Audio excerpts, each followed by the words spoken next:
Well, brothers, we're going to be taking a look at the live courtroom where Tyler Robinson is standing trial for the murder of Charlie Kirk. I thought this would be an interesting video to go over because, we haven't really heard much about Tyler Robinson, the person that shot and killed Charlie Kirk. Haven't really heard much of anything about this in quite some time. So I think it's really fascinating. This just popped up, and no one's talking about this. I don't see. So we're gonna watch a little bit of this and see what's going on. Pretend I said that word right. At the event, and shared that they had heard the gunshot and that they had run with the crowd and other observations, feelings, and reactions. What's wrong with the audio? After the prosecutor went to UVU and investigated how far away his family member was to the shooting. The family member had left a backpack when they fled. The prosecutor determined that the family member was approximately 85 feet away from Charlie Kirk when he was shot. In my view, those are the alleged facts that the court must consider to answer the first question. Does the prosecutor, by virtue of his relationship with a family member who witnessed the shooting, have a conflict of interest under Rule 1.7? And turning to that, just looking at my notes, I appreciate your patience. And so turning to defense, if I accept the facts as you have alleged in your motion as true, is there any reason to call witnesses to answer the first question before the court? And before you answer that, I understand that there are other relevant facts that pertain to the effect of the alleged conflict. Those facts would include whether the prosecutor was properly screened from the case, what conversations he had with other prosecutors, and whether the family member's experience impacted the state's decision to seek the death penalty. It is the defense position, as I understand it, that those facts may need to be explored through witness testimony. But if we're just talking about the first question, whether the prosecutor has a conflict of interest under Rule 1.7, is there a need to call witnesses?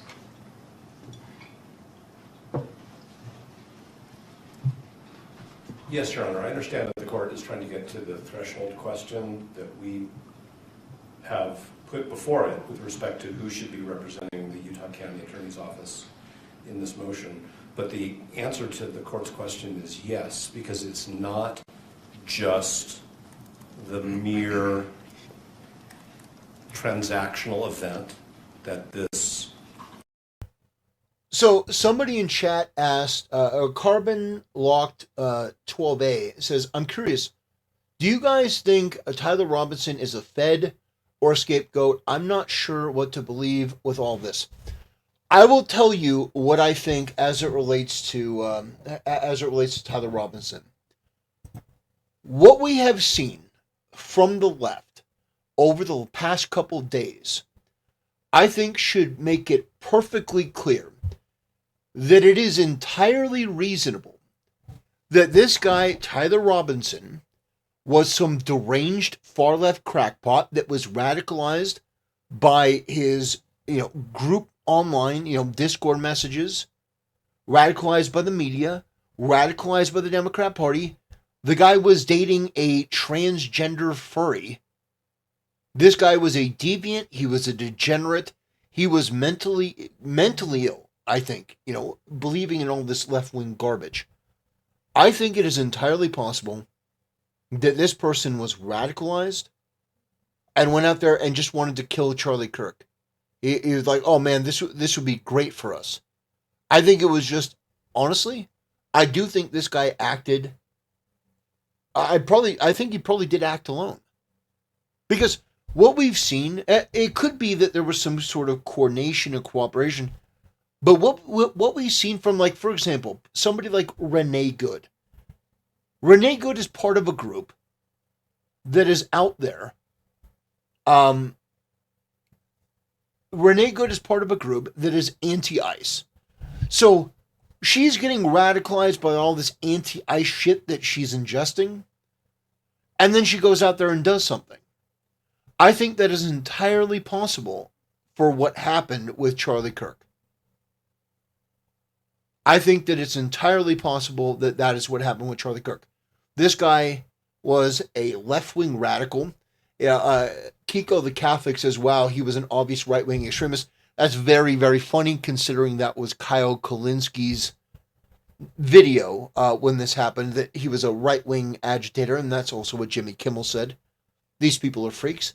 But I think it's entirely possible that this person has been radicalized by the media, by their own in-group, Discord, and Democrat politicians to think that, this guy was a Nazi, this guy was evil, I really don't like him. Family and friends admitted that this guy got more and more radical against Charlie Kirk, and I think this guy just went out and did that. Sort of like Renee Good just went out there and started harassing ICE. I don't think anyone prompted Renee Good to do what she did. I think she just did. And it's all this brainwashing, this radicalization. So I am open to say, oh, I'm wrong, this was a conspiracy. But I don't think it's really that complicated. I think people want it to be more complicated. But I think the left inspires these mentally ill freaks to become these pawns to do these despicable things with their rhetoric in the hopes that they'll do something. And I think, unfortunately, it's just what happened. At communications that happened after that, between that offspring and their parent, between that offspring and other family members that may have been communicated to the parent, communications between the parent and other people in the office, impact. Okay, so now I'm going to just say, if I had found out that my child was at an incident where somebody was shot and killed, I would have an incredibly strong emotional reaction, even if they were safe. Okay, so give me a second, okay? There was a horrible shooting incident at Brown University a few weeks ago. And I have a child who lives within 20 miles of there, who was in Providence that day. And everybody in our family was really freaked out until we knew that they were safe. And then even when we knew they were safe, the question was, what did you see? Did it affect you? Turned out everybody's fine. But it's not just, oh, I was there. Right? And my family member didn't witness a shooting. Wasn't in a crowd with 3,000 people who all had to run and take cover in case there were more shots fired, in case there were some other harm that occurred. Okay? So it's not just the fact that this person was 85 feet away from Mr. Kirk. It's that begins to that scratches the surface, if I may, of the totality of the circumstances, which we think created a conflict of interest.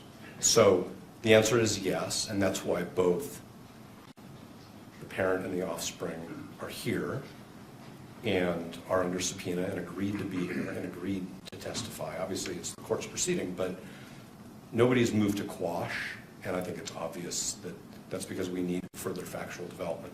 And our reply brief, if it did anything, it communicated to the court the case law, which shows that this is a fact-intensive inquiry and that affidavits are required. And here we don't have affidavits from the parent or from Mr. Gray. We have argument in a brief. But we also believe that testimony from the offspring is necessary, and they're here, and they agreed to be here. And they agreed that Ms. Visser could sign an acknowledgement of service of a subpoena. So the very, very long answer to the court's question is yes, definitely. We need to have an evidentiary hearing. But isn't defense required to make the threshold showing from the facts that you're asserting? Isn't that where we begin? Not necessarily the state's response, but don't you have a responsibility to show that you've made a threshold showing of what you're asserting would rise to what you're asserting in your motion? So the state, so the Utah County attorneys informed us that this offspring was present in a crowd, was caught up in the ensuing chaos, heard a shot fired, had to leave their belongings behind, witnessed the trauma of other people. We can't really get beyond that without fact development. And if what the court is saying, hypothetically, is, I want you to go sit down and interview people, that's one thing. But if the court's saying that we somehow should have more information than the county has given us, we can't do that without evidentiary development. Okay? We have questions about whether there were more non-recorded communications that we haven't been told about. I think we have a good faith that the court could imagine that a family would talk about such an incident, and it wouldn't just be the text messages that the court has in the exhibit. And I don't purport to say anybody should run their family the way my family operates. I'm just talking about what I think would be natural, which is families talk about these things because we want to take care of our kids, and we want to make sure they're okay. And then we need to make sure that our responsibilities to the public and to justice aren't impacted by our personal experiences. And I think that we can only get at that, Your Honor, through evidentiary development. All right. And that's why, and I think that the state would agree with that, because that's why they provided the court with some affidavits and some fact in the course of argument. So I think that it needs to be fully developed through the very limited number of witnesses that are present. I understand. Let me turn to the state. What's the state's position? So I want to make sure I'm understanding your question. The question is, there's two layers here, right? The first layer is, when an alleged conflict arises, does in this case, the county attorney's office have to conflict the handling of that allegation to another special prosecutor, attorney general's office, right? Your question is, doesn't the defense have to make an initial showing before that first conflict occurs that requires that delegation? Yes. Okay. My answer is yes.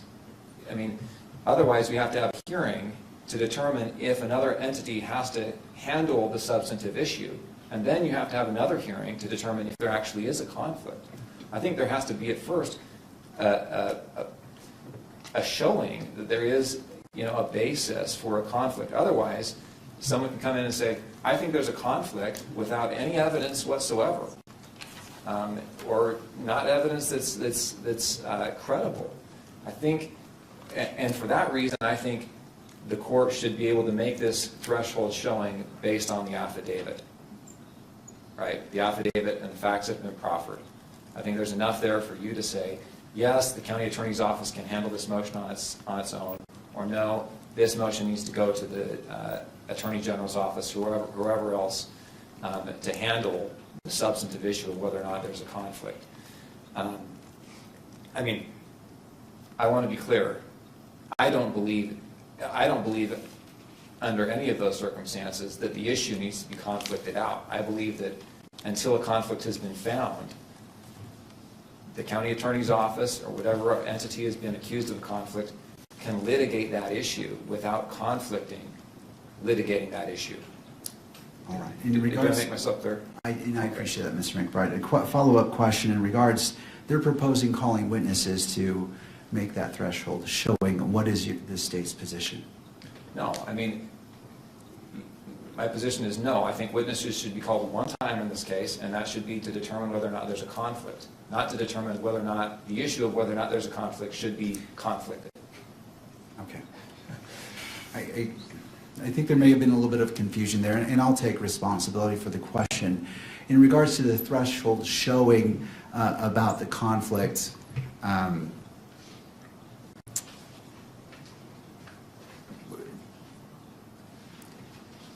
So the threshold showing of a conflict of interest under Rule 1.7. So the AG's it seems to follow after in time to see if there's a conflict initially. So in regards to establishing that, defense, and I don't wish to speak for you, but my understanding is you wish to call witnesses to put that evidence on.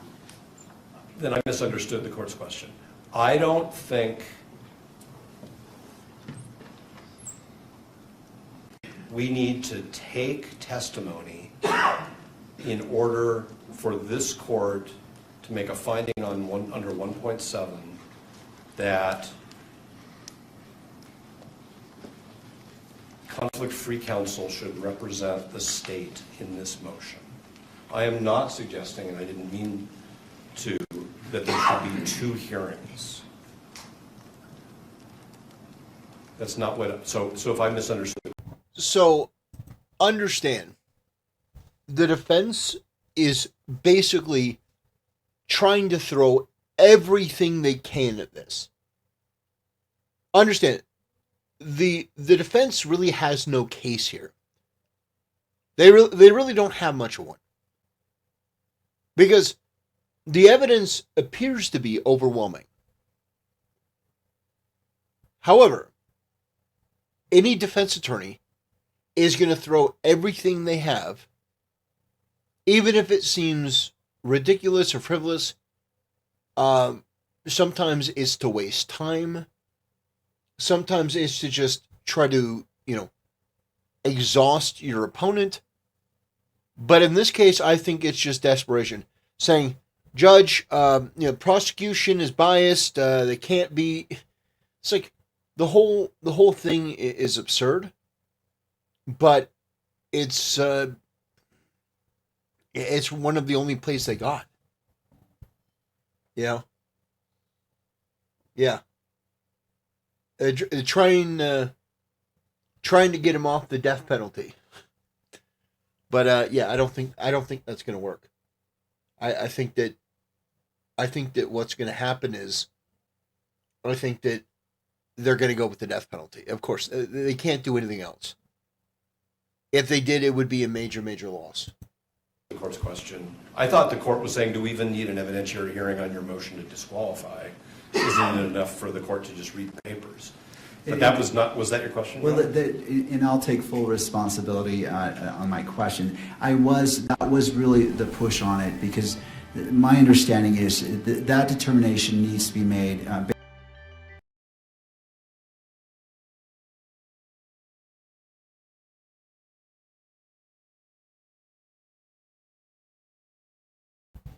What the heck? So, Solon the Lich with an Argentinian $100 donation, it didn't read it. Why did it not read? Why did it not read the donation, which should be more than $5? Don't like that, but I will read it myself. Thank you for the donation, my friend. Holy, that stare. I bet if you tap that guy's forehead, it will ring completely hollow.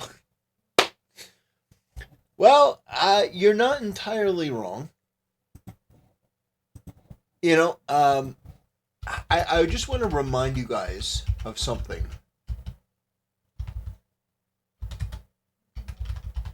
I want to remind you guys of something. You see, it's been a while.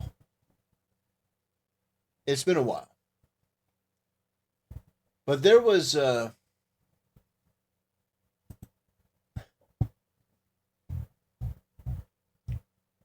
was a little bit to this story a while back.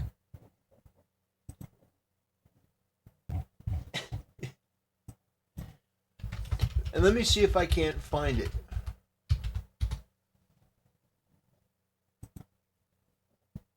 Let me see if I can't find it for you. Let me see if I can.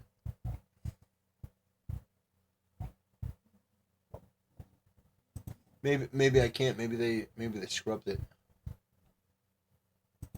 Oh, guys. We may have found our jackpot. Here we go, guys. There you go.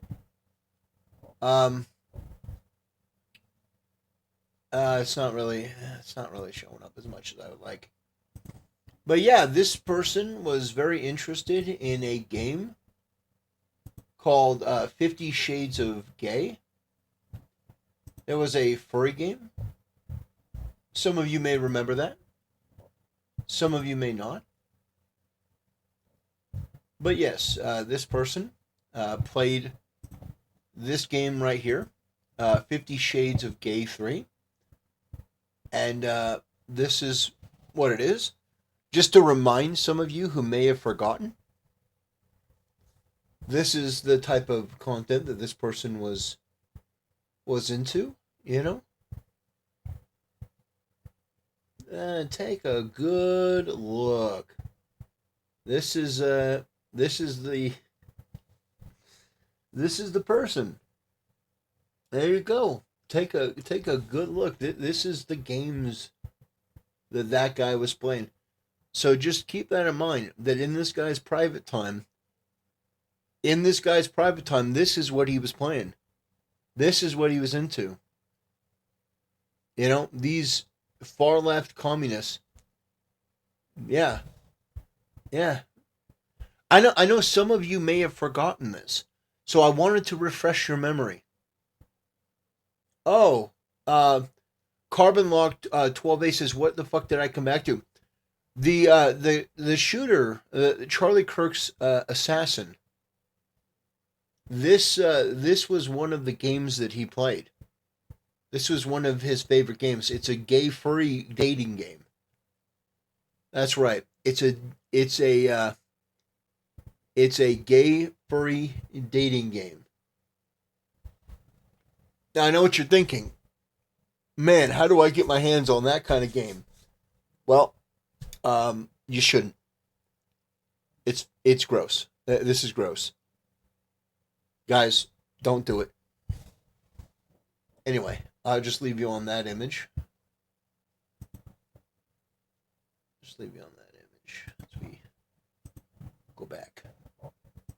Based off what you told us in the beginning, that a showing of a conflict of interest, there has to be a very good possibility of a conflict, or showing of a conflict is the very first step before we go down the further road of addressing the AG's office. And so I was alluding to, based off that, does that require an evidentiary hearing from your perspective? I don't think that it requires an evidentiary hearing, but I don't want to predict or make assumptions about the court's view. I believe that the Utah County Attorney's disclosure to us on October 20th of this situation and our assessment that it creates a conflict of interest is not frivolous. It's not taken for the purposes of delay or tactics. It's a real potential conflict. I don't know what the threshold showing is that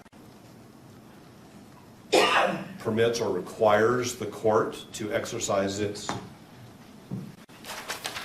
authority under what is now, in juxtaposition to the Utah legislature changes its code so often, like we have to figure out all the new code numbers, but it's now section 17-68-304, which gives the court the authority to appoint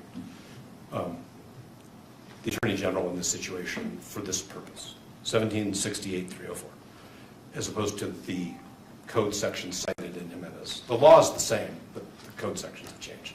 But what I'm saying is, I don't want to predict or gamble with what showing this court thinks is necessary in order to appropriately exercise its discretion to make that referral. And so if the court says, I need more, then we should have an evidentiary hearing, because the important thing is to get it right, not for me to bargain on whether our papers show enough. What it, Carbon Locked in chat says, what's the name of the defense lawyer? I don't know. Well, one thing that I would surmise, based on that nose, I have a feeling that that lawyer's last name ends in Berg or Steen. I have a feel based on I know that nose. That is a prominent schnoz. I would imagine his last name is either Berg or Steen.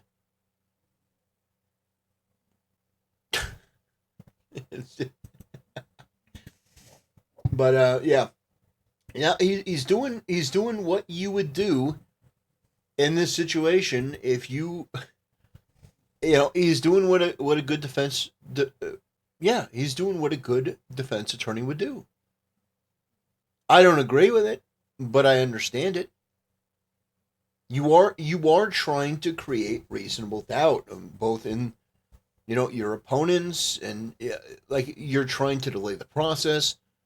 You're doing everything you can, and so yeah, you don't have to like it, but I respect it. The only thing that we know that we can show in our papers is what we were told and what we were given. And we were given some text messaging between family members and maybe some other people. I mean, the court has that, it's an exhibit. That's all we really have. And so I don't want to just say, oh yeah, there's enough there, and then have the court say, no, there isn't. Because it may be that the court wants to take permit us to take some preliminary testimony in order to make that decision. But what I really think, instead of starting an evidentiary hearing on a motion to determine if there should be a referral, I think that there's a sufficient showing that there should be a referral by this court because of 1.7, under the court's authority under Utah Code Section 1768-304, before we even begin to take testimony. I mean, the fact that Mr. Gray is going to be the first witness we call already, and that the state hasn't moved to quash because it's a frivolous subpoena or it doesn't have, there's no basis in the factual predicate to examine Mr. Gray about these things, suggests that there's a problem here. That Mr. Gray's office is representing Mr. Gray while also trying to represent the state. And that's an inherent problem. And I understand it's a thorny question. It's what's the showing that's necessary, and does the court have discretion, or is the court compelled to? Is the court going to commit error if it doesn't? That's why I think that maybe some thoughtful briefing is an appropriate thing to do.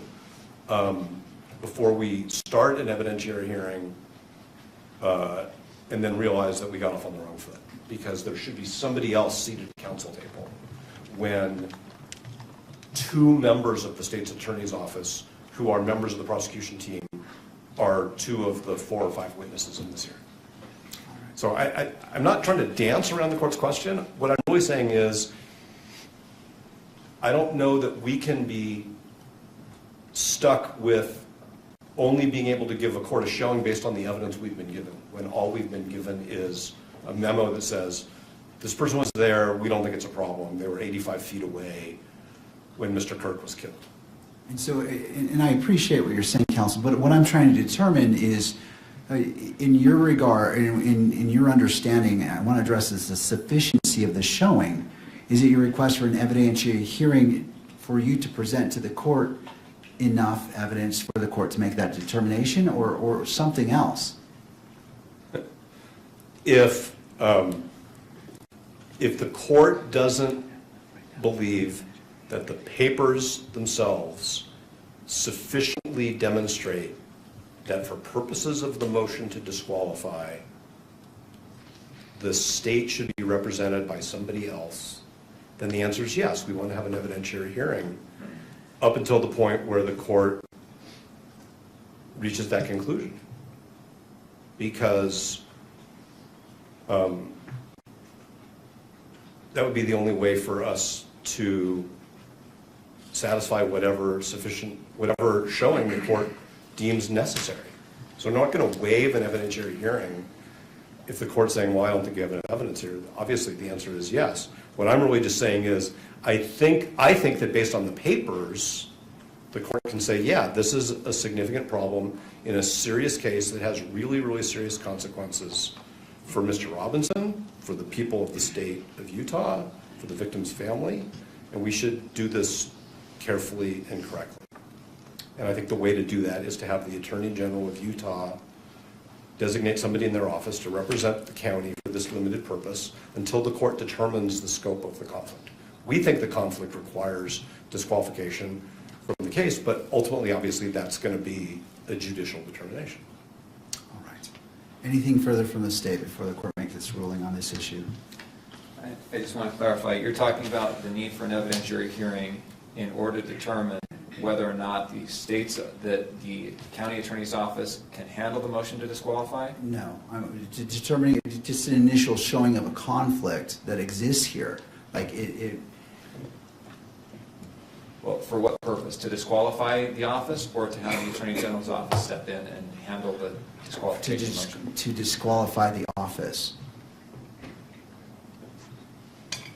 Can I take a crack at it? If you wouldn't mind, Mr. Gray, just stepping to the left room, just so the record picks you up. Sometimes these microphones are a little long. If I could take a crack at it. Basically, I think what you're saying is kind of like a Frank's hearing where you have to allege sufficient facts so that based on those facts, if the court takes that as true, then you would need whether or not there would be a legal basis to conflict it out or find a conflict, right? And so if they don't make that showing, then the court can rule straightway. But if they do make that showing, if what's alleged is true, then we go to an evidentiary hearing. Is that? Mostly, it's the initial showing of a conflict. And what happens after that will be determined because they're bringing this up for the first time today. Basically like a prima facie showing initially, is that what you're saying? Essentially. Yeah. Okay. I think that's, yeah. I'll let you. No, I appreciate your clarification. Mr. McBride. Nothing else. All right. It's the court's, and I've read the briefing by all parties and listened to the argument today, and I don't believe a sufficient showing has been made for the court just relying upon the briefing itself. Rejected. I mean, I will say the guy did his best. He went out there, he was like, we need to get this guy recused, but rejected. So the defense has failed. Their argument is not going to go forward.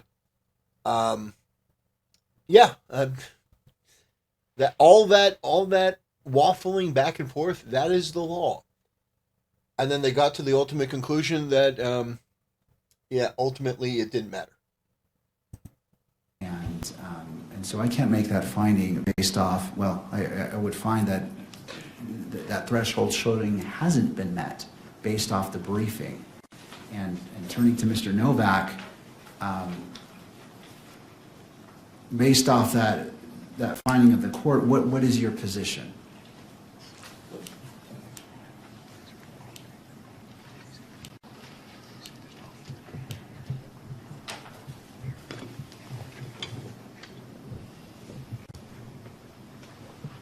Our view is that if the court has concluded that the briefing does not yet rise to the level of proof that the court should at this time make a referral, then the court should begin to take evidence. And there may be a moment where the court says, okay, I've heard enough, now I'm ready to make a referral, and we're going to stop and pause and wait for the Attorney General to engage, and then Put on enough and focus.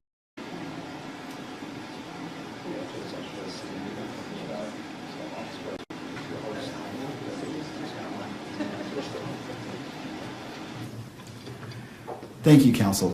In regards to the question of what witnesses do you anticipate calling? Mr. Gray, I'm going to get his title wrong, but Mr. Christensen is an investigator with the county attorney's office.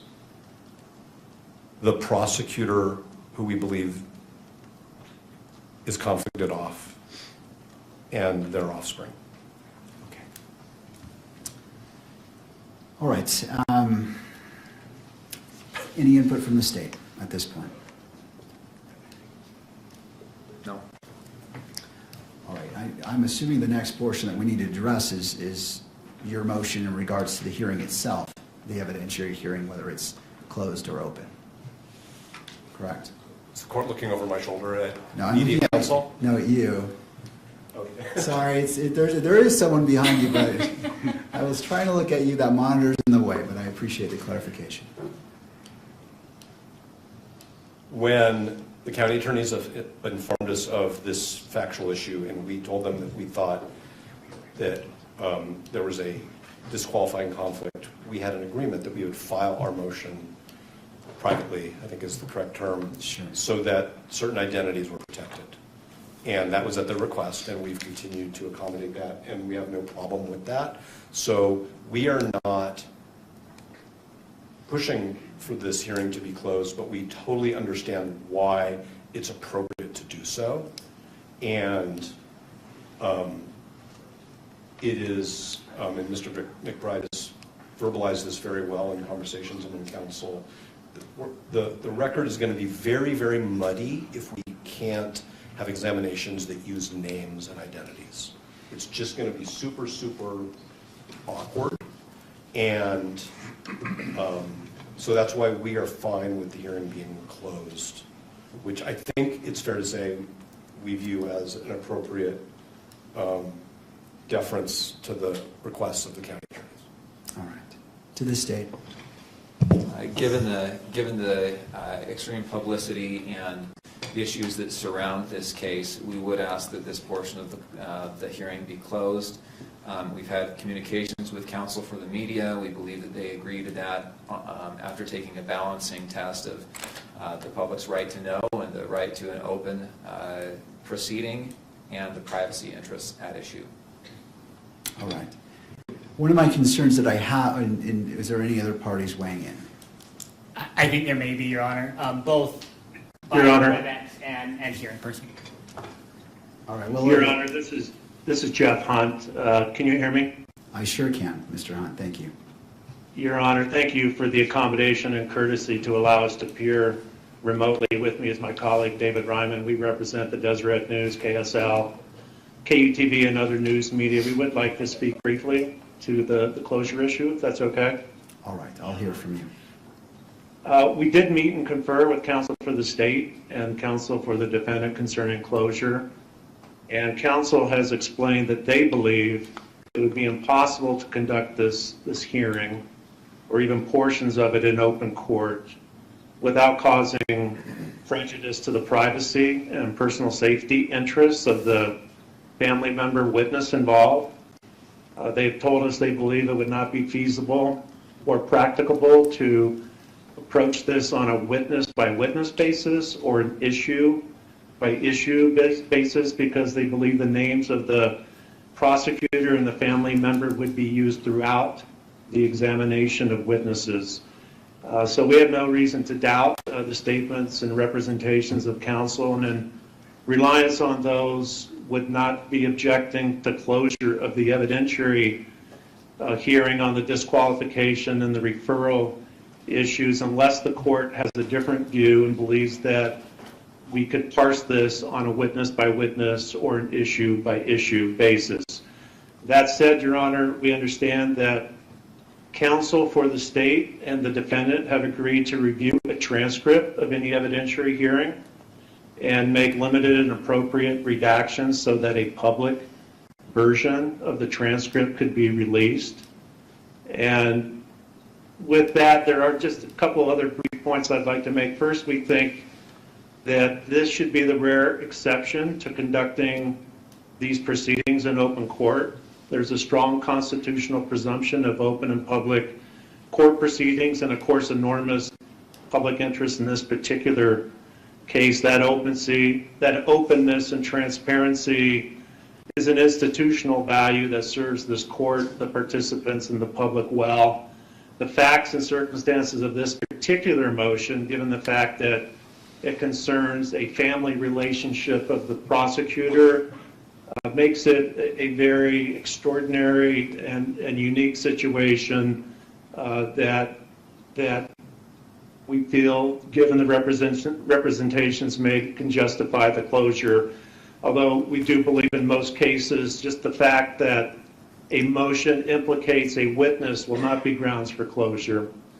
Second, we just wanted to get on the record that we believe that release of a transcript is not an adequate substitute for the ability of the public and the press to attend and view the proceedings themselves. For this particular evidentiary hearing, that may be the only practical mechanism for the public to obtain some information about the case. But again, we would expect this would be the exception and not become a regular practice. And finally, Your Honor, it's our position that any oral argument on the disqualification motion or the referral motion should be conducted in a public hearing.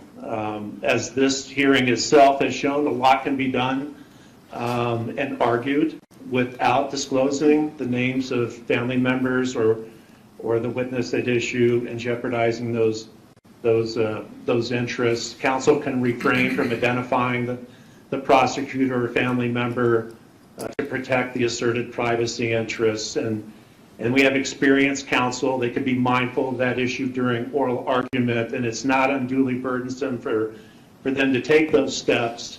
And any burden would be greatly outweighed by the public interest in learning more about the motion and having at least an open argument. So we do believe that the argument, and I understand the argument will be made at a later date, not today, but that should be done in open court. That's all I have, Your Honor. Thank you, Mr. Hunt.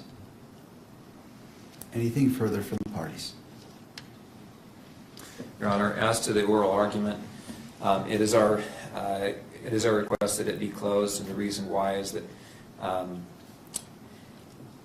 we're not perfect. Names slip.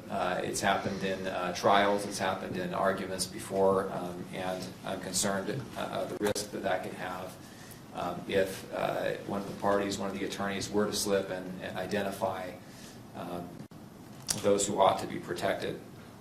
With that said, a fallback position could be not live streaming the event and requiring any redaction should an inadvertent mention of a name be made. Thank you. Counsel, one of my biggest concerns is I have to make findings of fact that are very specific. I can't redact my findings when I issue an order. And I will have to cite to the relevant facts. And quite honestly, the name of the prosecutor is a relevant fact. I can't simply glaze over that and make an assertion. It's important because it relates to various factors that you may address. Yes, Fat Scout Gaming says, hey, TT, the Charlie Kirk assassination trial I ticket. Yes, I appear to be one of the only people that is covering this right now. One of the only people talking about this. Yeah, this just sort of popped up. Nobody really is paying attention. This has very, very little coverage. I mean, this is less than 1,000 people watching this. It's crazy. Like, listen. It seems that everyone did forget Charlie Kirk. Except for me. No one is paying attention to this. This has no viewership. That's crazy. And which has been brought up in briefing. And so this court is going to deny the request to close the hearing as it relates to, and I will take this motion witness by witness. I understand that there may be a witness that this is applicable to, and the court will entertain that, but because this court has to make findings and has to cite to the facts, I need to be able to do that. And since I'm going to do that anyway, which I will, I'd rather address it in an open court. And again, I will entertain any motions, witness by witness, that are going to be called and be respectful of that. But going to Mr. McBride's point, you both have that duty. It's in regards to how you present, and if you're talking about a name that needs to be protected, that's on you, on how you speak. I can't. It seems inappropriate to create a safeguard to prevent you from making a mistake on accidentally saying a name. That I don't believe that would be a proper reason to close the hearing just for that. And Absolutely based. Absolutely based judge. So everyone is seeming to be like, well, we should really, stop recording and we should close down the proceedings, make it private.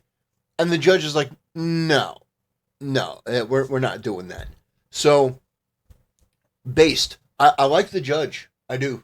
And I understand the pressure, counsel. I know it's difficult, but I cannot accept that as a reason to close the entire proceedings for the evidentiary hearing portion. But again, as the witnesses are called, I will entertain the motion whether to close the hearing per witness, and we will address it as we go. Mr. Novak. Yes, Your Honor. With that, how would we like to proceed? Well, first, is there any clarification needed on this court's ruling as we're proceeding into the evidentiary hearing? I just want to clarify. Are you going to entertain motions to close at the outset of every witness? Is that what I understand? If the motion is made, yes. Okay, thank you. May we have a moment? Yes.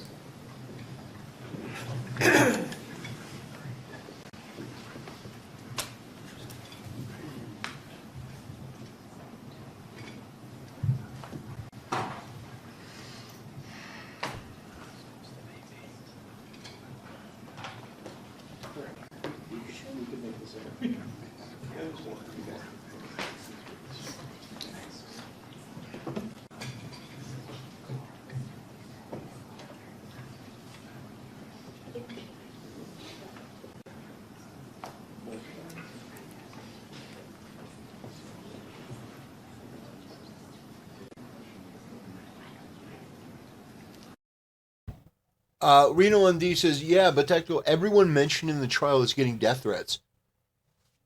Yeah, that is part of it. I mean, I know that may seem kind of callous. I receive death threats. No matter what you do, you're going to receive death threats. I mean, that's the reality. Yeah, it's not great, but the solution... the solution is not to close things down. Otherwise, we'll be closing down cases forever. You don't let the terrorists win. The solution is, if there's a death threat, that person who sent the death threat needs to be tracked down. They need to be dragged from their home, covered in tears and snot and piss, thrown into the back of a van, and sent to jail. That's what needs to happen. That's what needs to happen.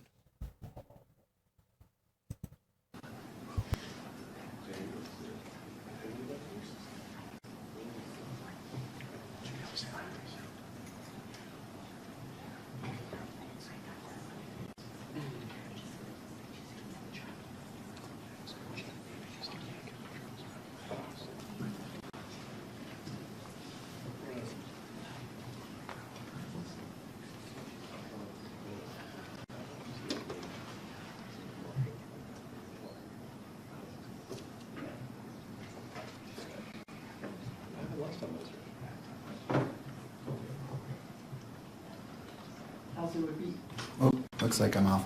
Would it be easier just to go into a brief recess? I don't want to make you feel rushed. You have obviously important conversations. So it's the court's intent to enter a brief recess to allow the parties sufficient time to discuss whatever you need to discuss. Your Honor, I think I'm comfortable moving forward, making a proffer right now, and asking you to reconsider that motion. And the reason is because Courts, the Supreme Court of Utah, appellate courts refer to witnesses by their initials all the time. In our pleadings, we often refer to witnesses by their initials. In Supreme Court of the United States opinions, witnesses are referred to by their initials, and that's because there's a privacy interest. In this case, I don't think a privacy interest could be greater. This case has polarized the nation in many ways, and there have been death threats made against other witnesses. There have been death threats made. My understanding is there's been threats against counsel. Our office has received threats. Doxing is a real thing. You know, finding people online, harassing them online. With the technology that we have now, it's not that hard to find out just about every detail about a person through internet searches, paid subscriptions to programs that do background checks. And we are extremely concerned that we will have a person that does not need to be subject to death threats, to harassment, to doxing, to all of those things that can be avoided. We're very concerned that that will happen, and happen to this person for no other reason than this person's father is a prosecutor on the case. Your Honor, I think that there's a way around this, that we can avoid those threats to her, those risks to her, and I think it's by referring to substitute names like we have in the public pleading. So, Your Honor, I would just really ask you to please reconsider your opinion. There's a stipulation from the media to shut this portion of the hearing. There's stipulation. I hope that the judge rejects it. Yeah. Now you don't need to shut it down. If you want to use initials or something like that, sure, but no, it doesn't need to be shut down. This case needs to be as transparent as possible. The public has a right to listen to the testimony, to hear what's going on, and a bunch of mentally ill retards that want to send death threats should not be the deciding factor in this. From the defense, I think the court in its ruling can refer to the prosecutor as the prosecutor.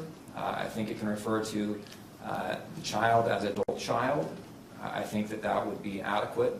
I think in a sealed record, there can be references to names. That would be my request, Your Honor. I can't ask more adamantly than I am now, Your Honor. To defense.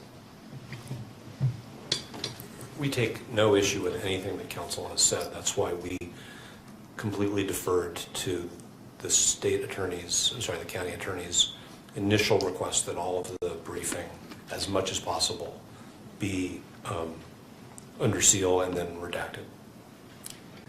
Thank you.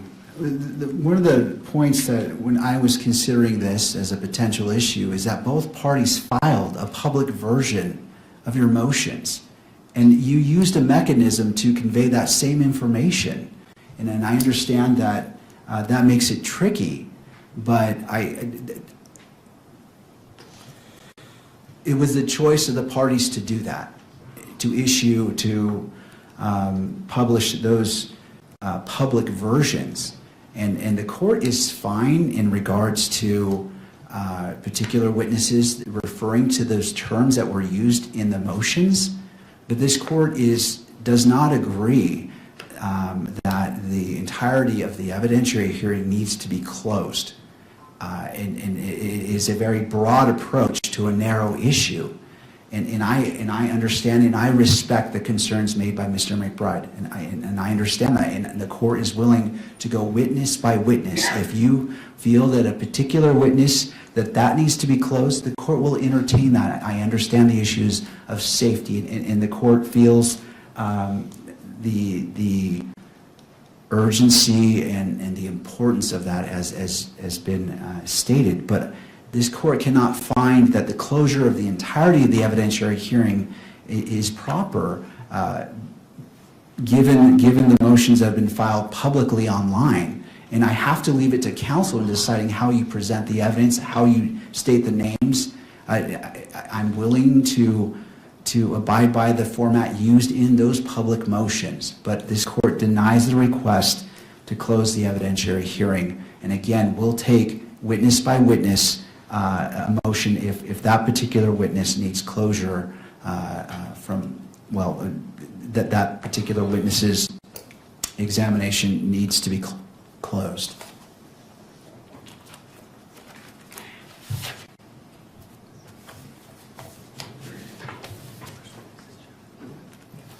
If the court's ready to begin the evidentiary hearing, we would call Jeffrey F. I mean, again, base judge. Yeah. To shut down the whole thing because of that? Yeah, no, I agree with the judge. Yeah, death threats are terrible. But my solution is find the people making the death threats and put them in a box. Find the people that are committing the crimes and put them in a box. Don't deprive the audience who may be interested in this of the information because of some crazies. S. Gray as the first witness. All right. Or if the court wants to take a little break, we can do that too. The courts can move forward. If parties need a break, I'm happy to give a break. I know we're switching gears here. Yeah, go ahead. In fact, let's go ahead and take a brief break. We need to relocate our court reporter, so this is a natural spot to take a break. We have one moment of sidebar. Absolutely.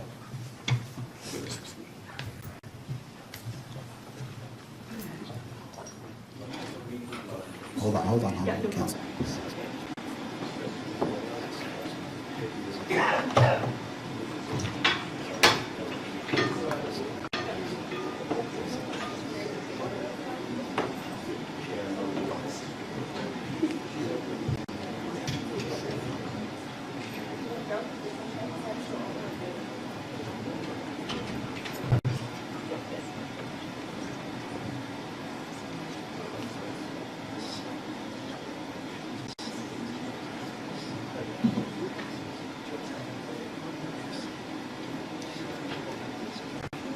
So yeah,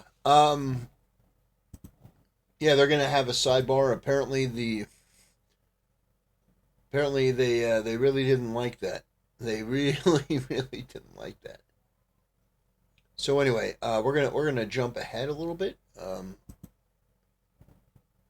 To translate confidential communications between counsel and Mr. Robinson. And that order has been violated in the past. It's been used by the media to interpret falsely the content of conversations between Mr. Robinson and his lawyers. And it happened again just while the court was in session. I have the clip, and I'd like the court to look at it to see if I'm correct, because I think the court will see they're zooming in on Mr. Robinson's lips, and it's going to allow the media to offer these same sort of false narratives they have in the past. So with the court's permission, I'd like to present that to the court. Well, Mr. Burt, is it this is the violation, or is there anything else? I want to make sure I hear your argument and view the evidence in its entirety. And so if there's anything else, I want to consider it all at the same time. Yes, and for purposes of the motion I'm going to make to the court now, which is to either exclude the camera for purposes of this hearing, and of course the court will take up the issue. Fuck you.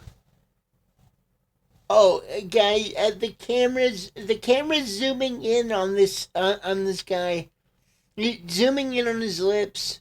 Yeah, we need to take out the camera, Judge. No, fuck you. We're not removing the camera. We're not removing the camera. This guy's lucky he's not in like a Hannibal Lecter mask.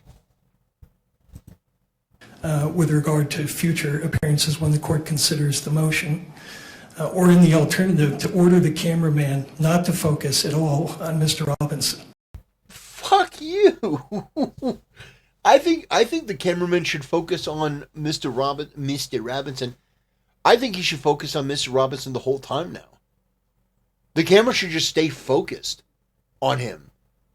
Fuck you. Ridiculous.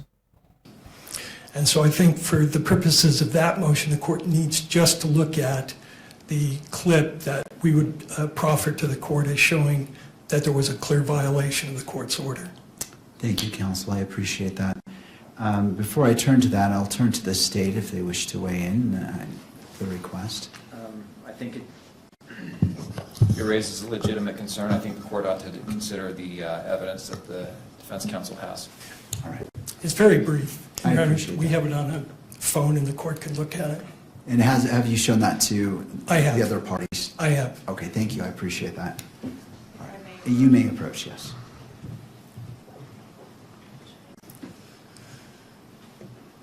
Here are two videos.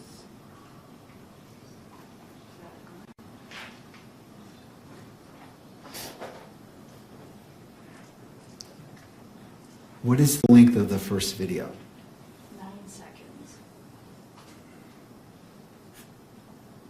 And do you want the benefit of the record to articulate what this first clip shows?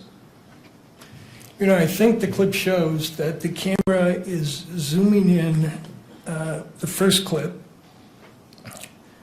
on Mr. Robinson's lips as he is trying to communicate with me sitting next to him. Oh my gosh. Who cares? Like, they're really arguing this. This is insane. Like, this is insane. Oh, guys, the camera zoomed in on his lips, and you could potentially like read his lips to see what he's saying. I mean, this is bonkers. Thank you. I hope this judge strikes this down and goes, "Come on, stop wasting our time." If I may reapproach with the second video here. Yes.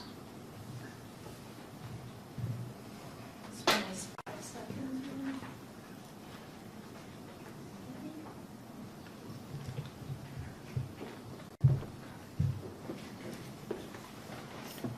That looks like.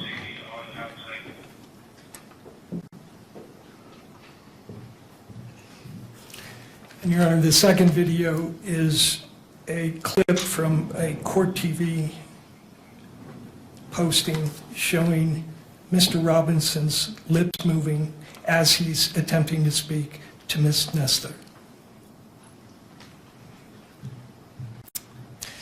And Your Honor, one last thing I'd like to add. I mean, this is extremely pathetic. I understand doing everything you can to defend your client, but like this goes beyond that. This is more than grasping at straws. The answer should be unequivocally no. No. The camera has every right to film whatever is going on in the court. We're not going to tell them what to film, when to film, how to film. No. It's ridiculous. If I could, which is, I think the court very correctly and very cautiously admonished the cameraman about your December 23rd order before this hearing began. And he said he understood the order, and I think the order is very clear as to this lip reader provision. And I can elaborate further why it's damaging, but I think it's obvious to the court if the media is allowed to interpret the conversations between counsel and his lawyer, it creates all sorts of problems in terms of Mr. Robinson's right to a fair trial. Thank you, Mr. Burke. Thank you. And just one more question. I apologize. Just for the benefit of the record, from your position, citing to the standing decorum order, the violation itself, so we can connect it all from your arguments. Yes, Your Honor, I forget the paragraph, but there is a paragraph in the court's latest December 23rd decorum order. It's I think paragraph 48. 48. And it's been a feature of every decorum order. I think we're on the third one. But from the start, the court has prohibited zoom-ins to allow lip readers to interpret what's being said between counsel and the defendant. And finally, I think you led with this in regards to the sanctions being requested. You cited to the court sanctions, and then there was a second one referring to, and I want to make sure I wrote it down right. Sure. Something along the lines of not showing Mr. Robinson at all. Like, I want to make sure I understood that request. Sure. The request was either to exclude the cameras for purposes of this hearing in its entirety because of the violation and because we can't be assured that the cameraman's going to comply with the court's order. The second request is if the court is not going to exclude the cameras, then it should, at the very least, order the cameraman not to shoot any footage of Mr. Robinson. That the camera... Both of those should be denied, and this guy should be admonished for wasting time. Like, that's absurd. No, of course we can film Mr. Robinson, and we will film Mr. Robinson. camera should be focused on the court and the witnesses if the court permits that, but it should not be zooming in on Mr. Robinson. His demeanor, his conversations with his lawyers have nothing to do with the newsworthiness of this case. And what it's allowing is very prejudicial information to be leaked to the public through these lip readers and body language interpreters, and it's creating massive prejudicial publicity for us. So that's the request. Thank you, Mr. Burt. Thank you. I'll hear from other parties if they wish to be heard. Yes, Your Honor. Michael Judd on behalf of the media entities. I want to take the court back to that specific paragraph of the decorum order because I do want to make sure we're on the same page about this. It's the second sentence of paragraph 48 of the decorum order that I understand is at issue here. It does say no visual recording is permitted of a person's lips so as to be decipherable by a lip reader during conferences involving counsel, at counsel tables, or bench conferences with the judge. The zoom-in language that you have heard referred to previously doesn't fall in that sentence. The zoom-in language comes in the next sentence, which says no one may zoom in on anything on counsel's table or the bench to identify any writings. So those are two separate things. The first that we learned about this was during the break. I briefly reviewed the two videos that the court has reviewed. I understand that those were 9 seconds and 5 seconds long. I identified the provision of the decorum order that I believe applied here, spoke to the pool cameraman about that, ensured that the rule about capturing conversations involving counsel at counsel's table or at the bench so that they may be decipherable by lip readers was an important provision in the court's decorum order, that it should be followed. I understand that the cameraman understands that rule, that any capture of those conversations was inadvertent. I understand the concerns raised by defense in this case about potential prejudicial effect of something that is intended to capture conversations. I don't believe that that's what occurred in this case.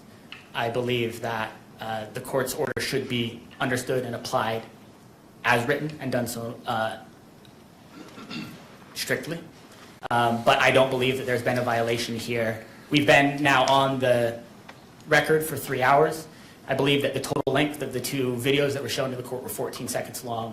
Whether or not either of those conversations rises to the level of capturing the movement of somebody's lips so that it can be decipherable from a lip reader, I'm not in a position to judge. But I can assure the court that the media is aware of that provision, of defense's concern about the potential violation of that order, and that they will take that seriously. That's already been raised, already been discussed.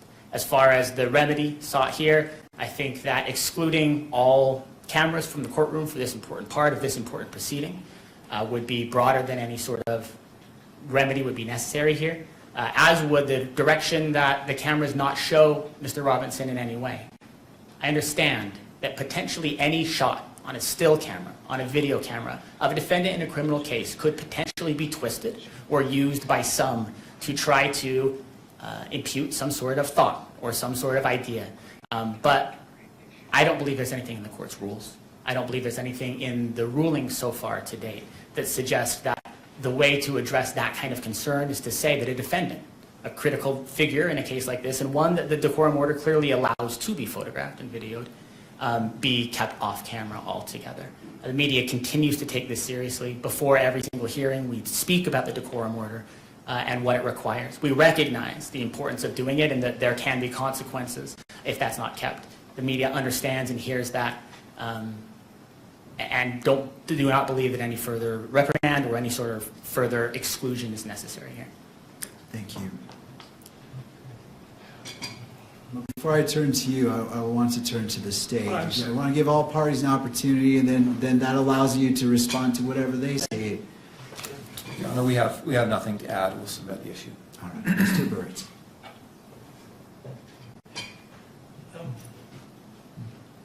Judge, the problem with that explanation, that's the same thing they said last time, on December 11th. And on December 11th, there was a same violation. Lip reader, I can pull up for the court what the electronic media did with the prior violation. They hired a lip reader. The lip reader purported to derive a confession from the incident, and they posted that. It's still up there. So it's great that they apologize, but once this kind of damage is done, it is irreparable. And we can't continuously have violations where the media gets up and does this mea culpa, and they just continue to do the same thing. And I point out to the court, this is the same pattern that happened in the Korberger case that's discussed in the motion we filed today. And eventually the court there had to order that all coverage of Mr. Korberger's face was prohibited. And we attached that order to the motion that was just filed with the court. And I understand the media's desire for dramatic coverage. I understand how they want to incriminate Mr. Robinson. But that process is supposed to happen in a trial, not in the media. And it's a serious violation. It's one that the court should not just blink away and say, I accept the apology, especially after the court was so clear this morning.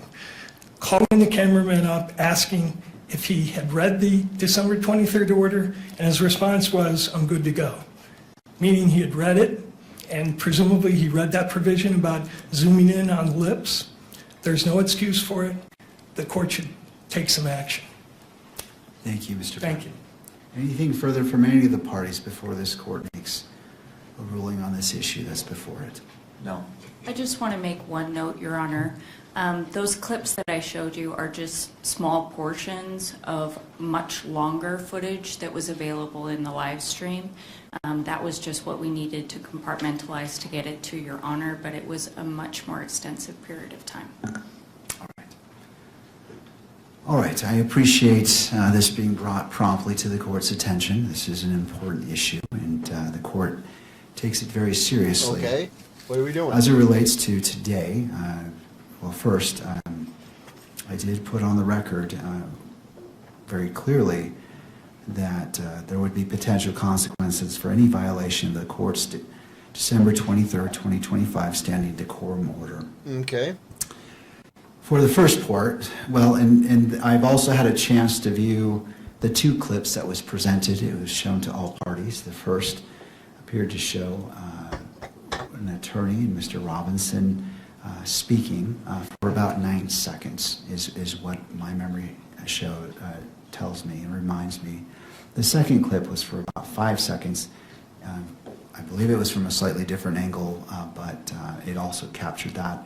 And in both instances, I could see Mr. Robinson's lips moving, and I don't remember about the second clip, but I believe in the first clip it also showed counsel's lips moving, but notwithstanding Okay. that was in place. What are we doing? I also refer to the statement made by the counsel for the news media, and going to it is paragraph 48, and I will read it in its entirety. No audio recording is permitted of the conference involving counsel at counsel's tables or during bench conferences with the judge. No visual recording is permitted of a person's lips so as to be decipherable by a lip reader during conferences involving counsel at counsel's table or bench conferences with the judge. Okay. No one may zoom in on anything on council's tables or the bench to identify any writings. Now, in regards to the zooming, I know there was a representation, and it's easy to, as you're reading, to kind of combine it, but I'm not finding that zooming in relates to the lip reader portion, but that's not material. I do find that, and I'm not a lip reader, so I don't know what the standard is for lip reading, but I do note that 9 seconds in that first clip, one could see his lips moving, and it is a significant time as it relates to this particular issue. It wasn't a passing shot. It was focused on these two persons, and so I find that the decorum order, as it relates to paragraph 48, as it relates to no visual recording is permitted of a person's lips so as to be decipherable by a lip reader, I find that has been violated. In regards to the second clip, 5 seconds, where it shows Mr. Robinson and I believe one of counsel, that I was able to view Mr. Robinson's lips moving. It wasn't a passing shot that it just so happened to capture. It was focused on them. I find that is a violation of paragraph 48 as it relates to no visual recording is permitted of a person's lips so as to be decipherable by a lip reader. Turning to the next section, finding that the violations have been shown as the court has reviewed the purported evidence of these two violations, I turn to the sanctions. Previously, I stated that under Utah Code Section 78B-6-310, if the court finds a person guilty of contempt, the court may impose a fine of up to $1,000, order incarceration in the county jail for up to 30 days, or both. Ooh. I find that applying this sanction would be disproportionate to what the conduct was in those two clips. And the court notes that it is the court's discretion on whether to apply it or not. I find that the court will not issue this sanction. In addition, the other sanctions, the court stated earlier today, in addition, the court may impose the following remedial measures if warranted.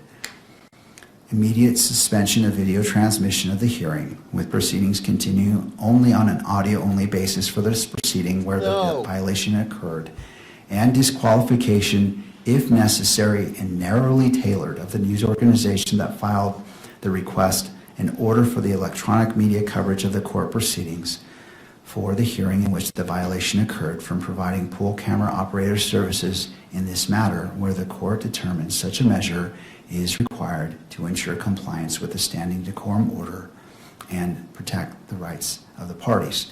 The court also stated that before making a decision, it would allow counsel to make argument or statements, in which the court has done, and that the court's actions are not intended to have a chilling effect on the open and transparent courts or on responsible news gathering, and that the court is fully committed to the presumption of open proceedings under the applicable rules. That being stated, and Come on. as the court was listening, Mr. Burt has suggested that one of the potential sanctions is that for the camera for the remainder of the hearing, and not to show Mr. Robinson at all as a sanction for the remainder of today's hearing. And so the court considered that as well. This court does not wish to make a disproportionate decision on the actions, and it does note and does not minimize the violation. Therefore, this court will take up the suggestion by Mr. Burt that during the remainder of this hearing, that the camera shall not photograph Mr. Robinson at all. Come on. And that will be the sanction of this court. I will allow the pool camera operator to reposition the camera to adhere to that. First, sir, I'm going to ask you to come forward because I want to make sure that's even a possibility. And again, I don't mean to put you on the spot. I'm simply I don't want to set anyone up for failure. I don't want to make an order, and if it's not possible, then further sanctions could apply. And I recognize that it wasn't your anticipation to be on your own camera, but as it relates to not showing shots of Mr. Robinson for the remainder of this hearing, what are your thoughts? I can do that. From where I'm positioned now, I can shoot this lectern, I can shoot the bench, and I can avoid the attorney tables altogether if that is what is desired. All right.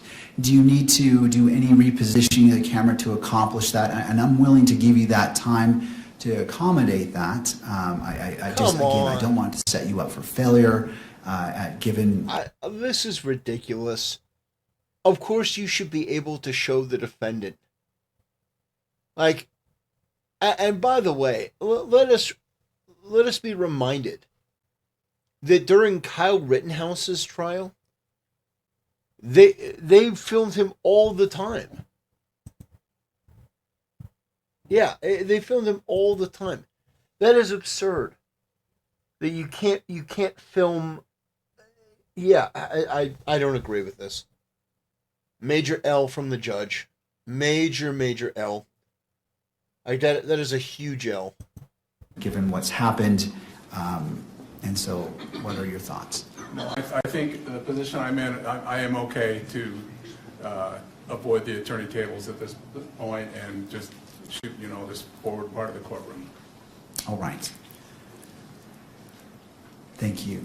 Thank you, sir. All right. Turning to the parties, any clarification needed about the order of this court and the sanction that is imposed? Your Honor, I only have one. It sounds like this issue is specific to video coverage and that the order not to take any imagery of Mr. Robinson would not apply, for example, to the still photographers. Do I have that correct? Well, I'll hear from the parties before I offer that clarification. Do you wish to weigh in on that issue?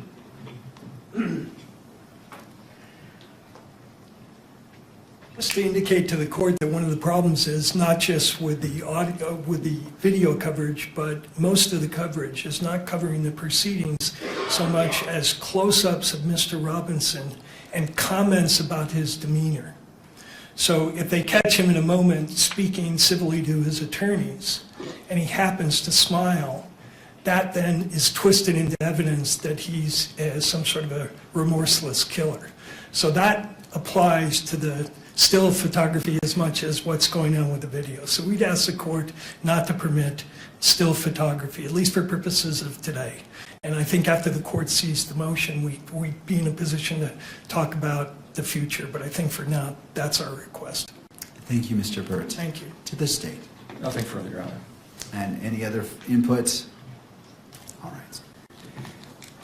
This court narrowly tailors its decision as to the violation, and the violation comes from the camera, the pool camera providing live feed. It doesn't come from the photographer. The photographer is the still, I don't know what the exact term is, in this moment it is eluding me, but the person who is operating the camera to take still shots is under the same requirements for this decorum order.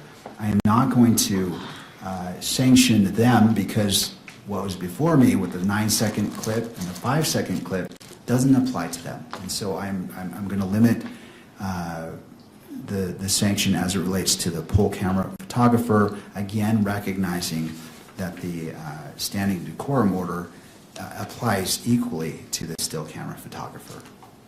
Thank you, counsel. I appreciate you bringing this to the court's attention and the seriousness and professionalism that you presented this to the court. So.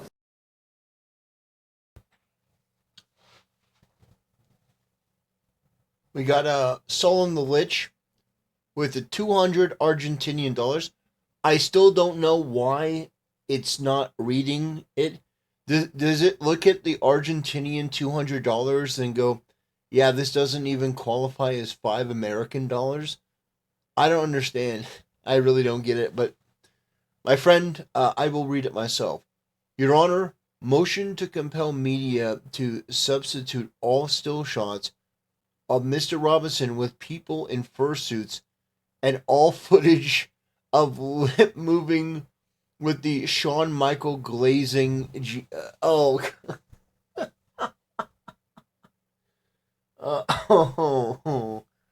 Oh yeah. Yeah, we're gonna use AI now. If we're just gonna AI generate our own images of Tyler Robinson in a furry costume. Oh gosh. Thank you to all parties. And Thank you very much for the donation, brother. I really appreciate it. again, to the camera operator, do you need time to test out to ensure that there is no any inadvertent capturing? I'm willing to do that. I just want to make it clear as day that Mr. Robinson is not to be captured in a sweeping shot in any form for the remainder of this hearing. Understood, Your Honor. All right. All right, counsel. With that in mind, how would you like to proceed? Thursday?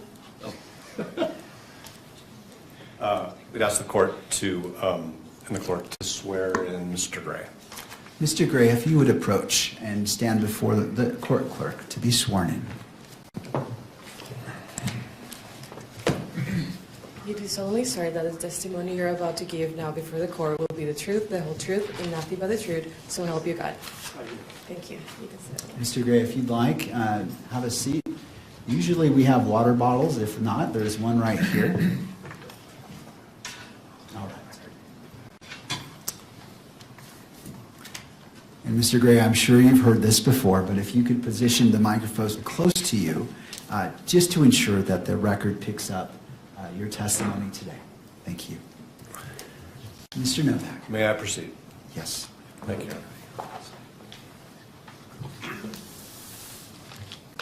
Mr. Gray, how long have you been associated with the Utah County State Attorney's Office? 3 years. Okay, and was it 3 years ago that you were elected to be the chief prosecutor of that office? Yes. All right. And had you ever previously been associated with the Utah County Prosecutor's Office in any other capacity? I've defended on criminal appeals. I was a criminal appeals attorney for the state of Utah for 23 years, so I represented the state of Utah on those criminal appeals, which would include Utah County. Okay.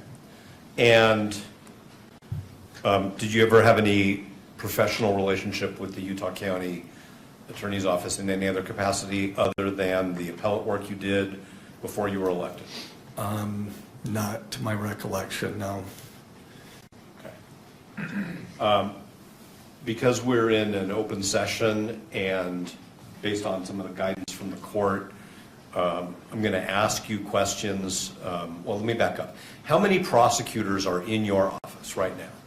Well, that are with our courts that are actively engaged in our court system is 30, and then we have screening prosecutors as well, and that would be another 7 or 8. Okay, so I'm going to try to... I should stop because I also, my executive team, they don't have courts, so there's another 5 of them as well. Okay, so let me ask a better question. How many prosecutors in your office represent the state in felony matters? Well, all of them that I just described. 30? I mean, even the screeners. Yes, the screeners, my executive team, they are assigned to special cases. Usually my executive team, for example, aggravated murder cases, some homicide cases. So they also are prosecuting and represent the state in trials. Can you explain what you mean by the executive team? The executive team would include, obviously, myself. I have 2 chief deputies, one chief deputy, another chief deputy's general counsel, and then I have a division chief over major crimes and a division chief over general crimes. So is it fair to say that there are at least 24 prosecutors in your office who have substantial experience prosecuting serious offenses? 24. I don't know that I'd go as far as 24. Okay. Certainly all my SVU attorneys have that experience. Most of my violent felony attorneys have that experience too, but not all. Okay. And do you know how many attorneys in your office have actually participated in homicide litigation? I don't know the exact number, but I would say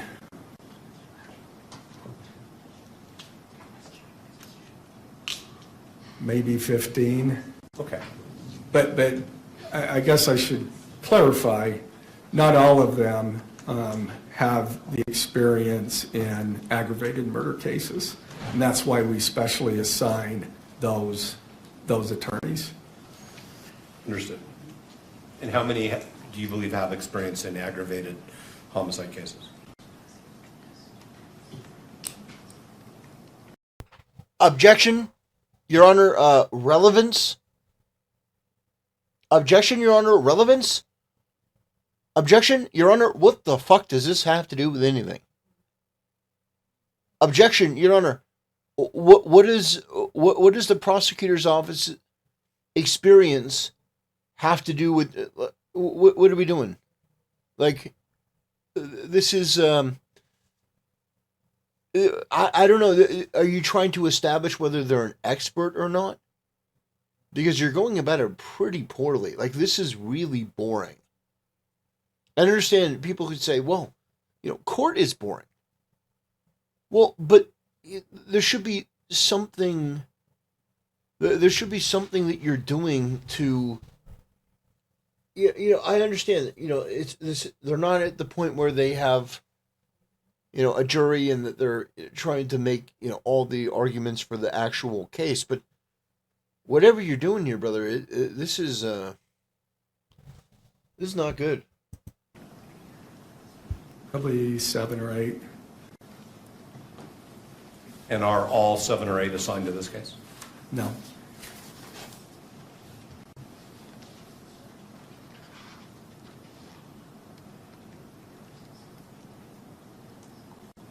Are the 5 other than you who are assigned to this case experienced in aggravated felony cases? 4, well, either 3 or 4. Of the 5? Yeah. Okay. All right, now I'm going to ask you some questions about a specific member of your office. And because the court may or may not ultimately order that attorney's identity remain sealed, you know what I mean by the word sealed, right? Yes. I'm going to refer to that person as Prosecutor A, okay? You all right with that? Sure. Okay. So how long have you known Prosecutor A? About 3 years. In your work as appellate counsel for the state, did you have any contact with Prosecutor A? I may have. I don't recall. We generally send something out to, when we get an appeal, we generally send, the AG's office, we send something out to the prosecutor, ask them to fill out anything that we should know. More often than not, they never send us anything. And because it's an appeal, we're bound by the record. So there's not usually an occasion, but sometimes there is. But I couldn't say for sure that I've never talked. I certainly don't remember ever talking to him, though I could have. Okay. Is Prosecutor A member of your executive team? Yes. Okay. And did you select Prosecutor A to be a member of your executive team? Yes. And that was at the beginning of your Yes. tenure as the Utah County Attorney? Yes. All right. And so you've had close working contact with Prosecutor A, who's a member of your executive team for the past 3 years.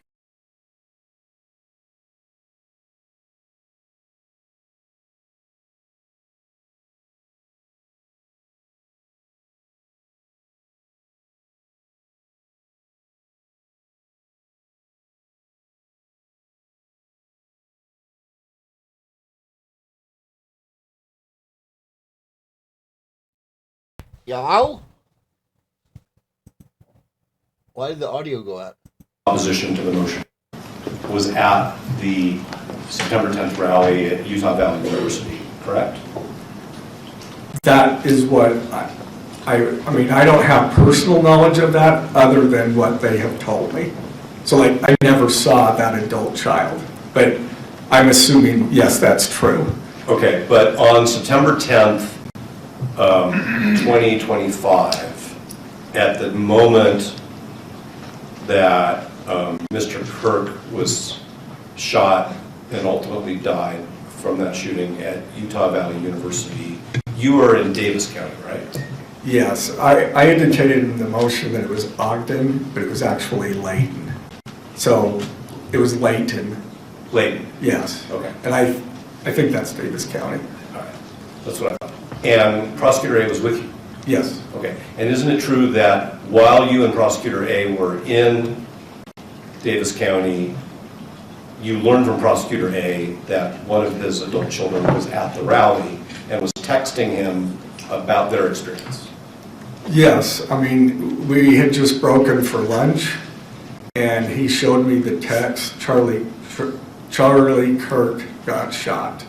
And that was a text that he showed you was from one of his children, right? Yes, And you knew at the time that it was a text from one of his children, right? yes. What did he say to you? So I'm talking about Prosecutor A. He said, look at what my child just showed me. And that's about it. And then he said, you know, I should be getting down to UVU. Okay, and then he left. Yes. And he, as far as you understand, he drove down to UVU. Well, he drove towards UVU, yeah. He drove in the area. Okay. Ultimately, I met him and then we drove together to UVU. Okay, so you, according to the pleading that you, and you authored the pleading that was filed. Yes, I did. Okay, so that, for the court's benefit, that's the state's opposition to the motion to disqualify. You Yes. authored that, correct? Yes. All right. And in it, you said that 10 to 15 minutes after Prosecutor A left the event that you were at in Davis County, you left. Yes, Did you also head in the direction of UVU? yes, Okay, and then you and Prosecutor A met up somewhere? yes. And then traveled to UVU Yes. together in your vehicle or in Prosecutor A's? I guess there's a third alternative, which is you met somebody else and traveled with No, them. I don't remember whose vehicle it was. All right, did you talk to Prosecutor A? It was my vehicle, I'm pretty sure. Okay. So, And was that just about logistical convenience, like let's just go in one car, or was there Yeah. some specific reason? yes, no, that was no other reason. Okay. And on your way to that, what I'll call the meeting point, Uh-huh. did you have any conversations by telephone with Prosecutor A? Well, yeah, because we needed to meet. He left. I thought I would get some lunch first before I went to the command post. I got about halfway through that and said, my mind was not on it. I needed to go to there. And so then we called. I believe I called him or he called. I'm not sure who called who, but then we met. We hadn't arranged that when he left. Understood. But did he convey to you any more information about his child's experience in those conversations? No.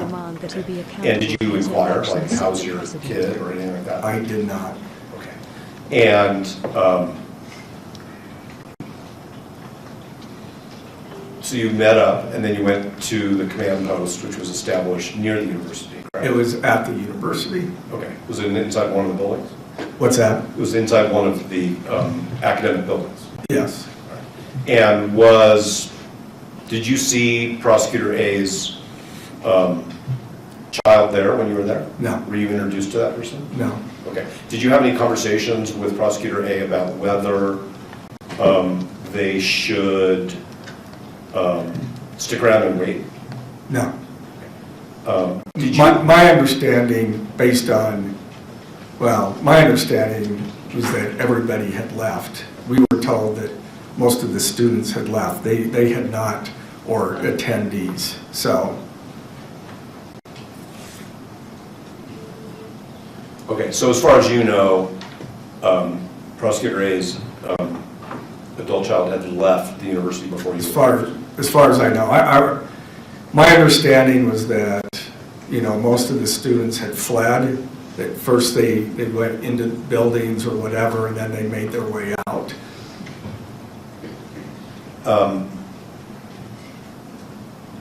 You are aware, I'm sorry, that's not a question. Give me a second, Your Honor, if you would.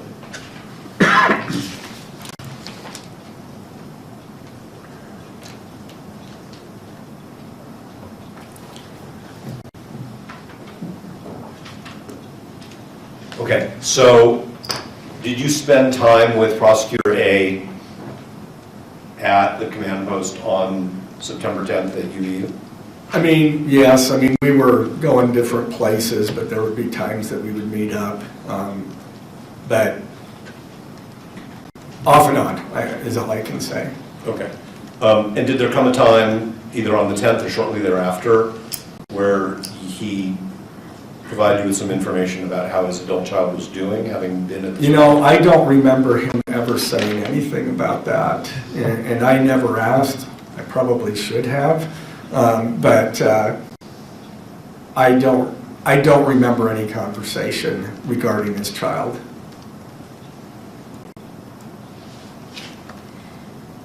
Was there anybody else at the rally who...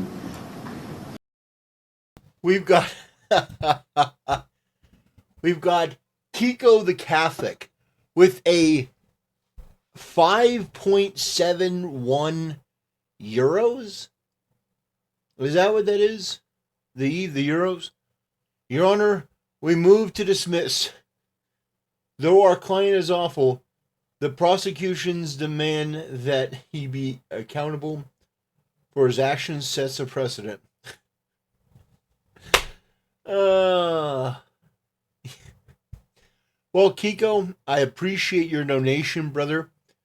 I don't hold it against you that you're obviously from Europe.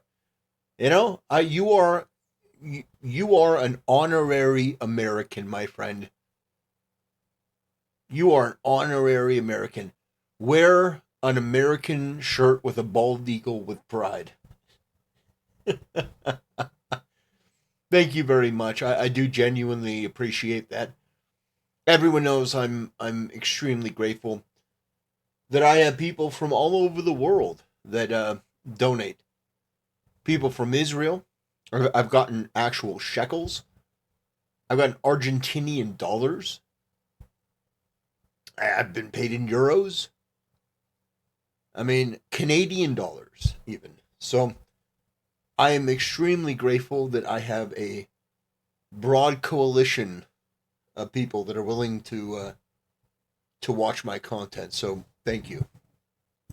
You are friends with, or is a relative of yours, or a close coworker that you're aware of? I know that there were some people in my LDS ward whose children were there.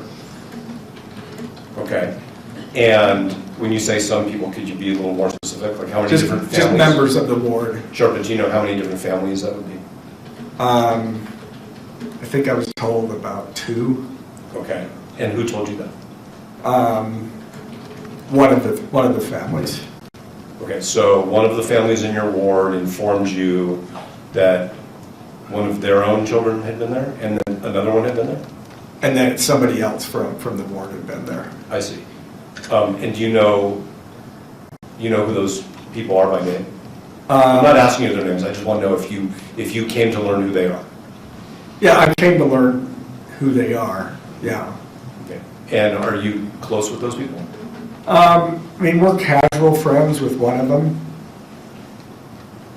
but I don't think I learned that until well after we filed the information. Understood. When did you learn that? Sometime after. I don't know. So the information was filed obviously in mid-September. Yeah, just in 6 days. So right. Okay. And do you know, like, if you saw the the children of the families in your ward who you understood whether if you saw them on the street, would you recognize them? I would recognize at least one of them. Did you ever have any conversations with them or their parents about their experience? I tried to stay away from that, other than they told me that the one was doing just fine and the other one was shook up. Okay. And the other one was shook up. I mean, is that the term used, or is that just your way to summarize? That's my way of summarizing it. What did they tell you? Having a hard time with it or something of that nature. I'm sorry I interrupted you. So somebody told you, somebody who you know from your ward, Yeah. told you that their child, is their child a student at UV? Probably.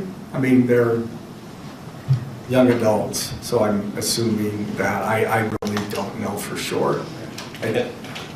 And I think what you said is that they told you that their child was having a hard time with it. What? That, not their child, but the other family's Other child. family's child. Yeah. Okay, so it was like a second-hand thing. Yeah. Okay. And do you know if either of those young people who were at the rally, well, I'll put it this way, do you know where they were in terms of in what I'm going to refer to as the amphitheater I area? have no clue. The one who was having a hard time with it, did you share that information with the prosecution team? I may have. I don't remember. I may have in passing. Did you ever suggest to any of the law enforcement officers that that person be interviewed because they were impacted by what they experienced? No. We don't interfere with the investigation. We try to assist. But law enforcement, they identify who they want to locate and who they need to interview, and I leave that to them. Did the person giving you this information, so this is another adult in your ward, tell you more specifically about what their child and the other child actually saw and experienced? No. Okay, so you don't really know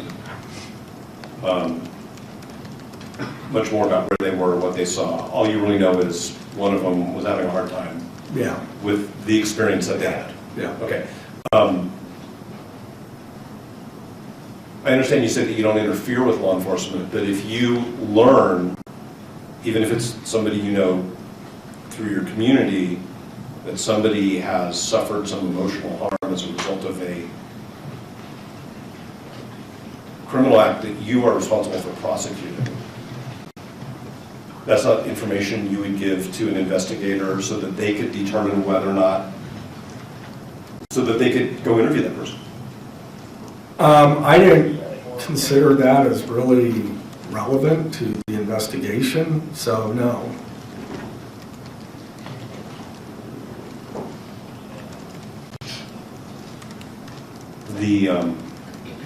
The fact that this young person was having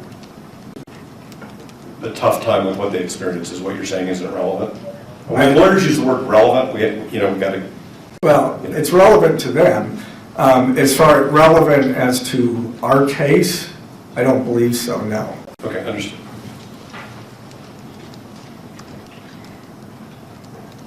Now, there was a point in time in October, I think it was October 20th, where Prosecutor A sent Mr. Robinson's counsel an email disclosing that his adult child had been at the rally, providing us with some information. Yes.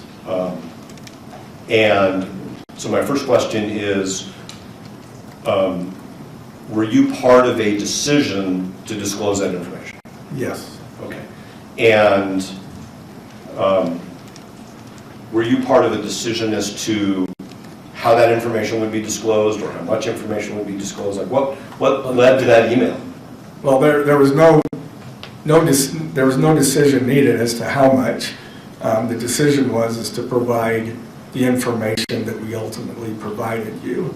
And that is not because we believed that there was a conflict of interest, but that was out of an abundance of caution. I understand it's your position that you don't think that there's a conflict of interest. But I think that's clear. All right. Did the entire prosecution team, as it was constituted on October 20th, discuss this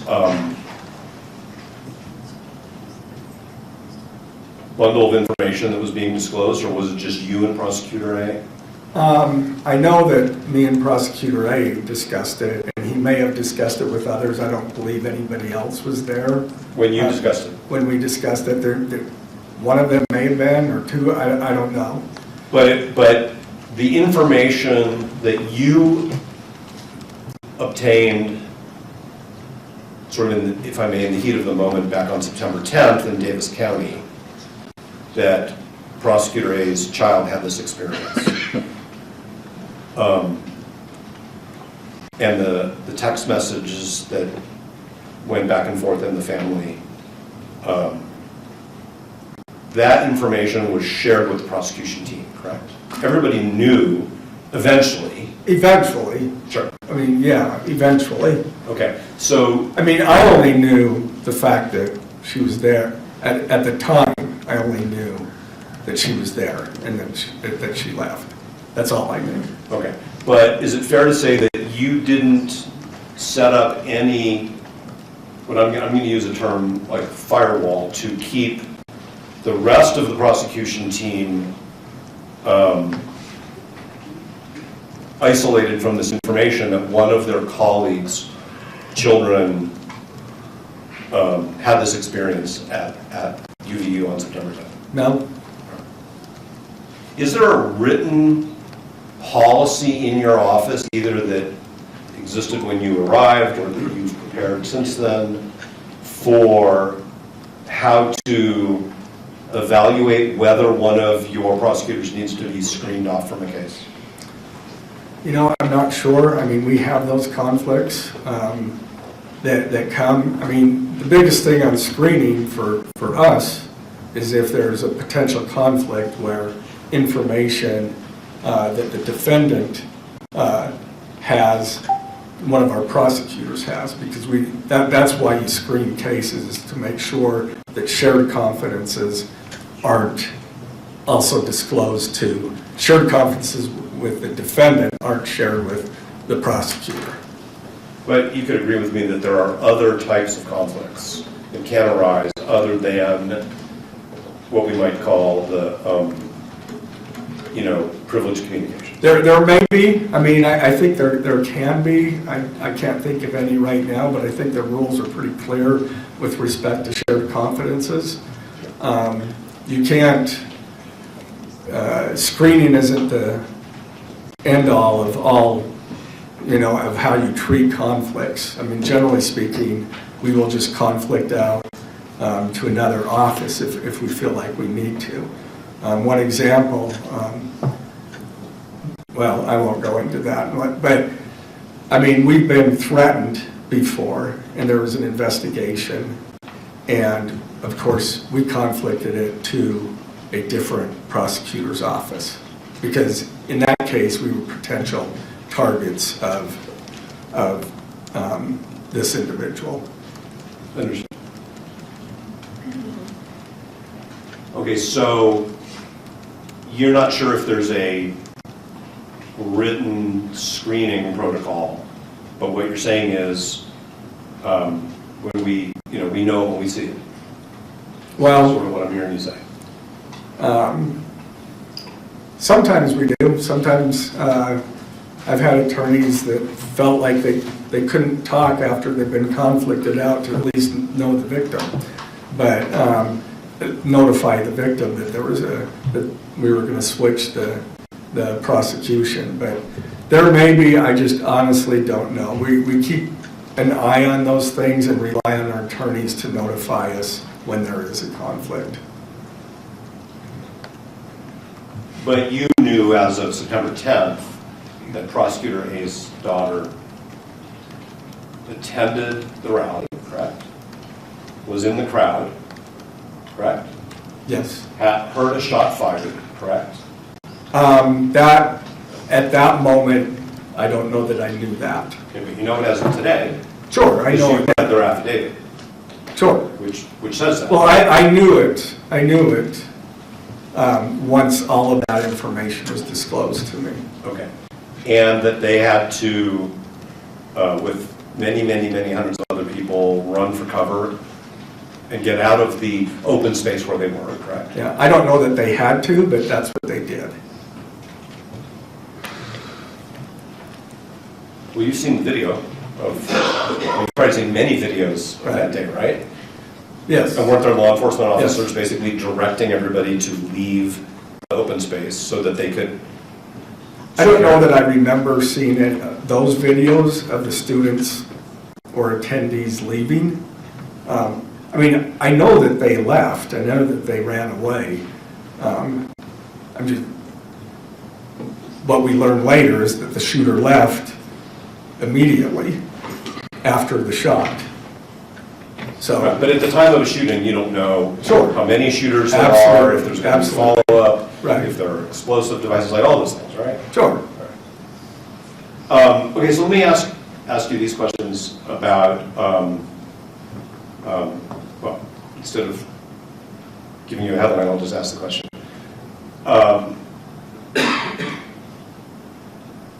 Once you had all the information about Prosecutor A's child's experience, okay?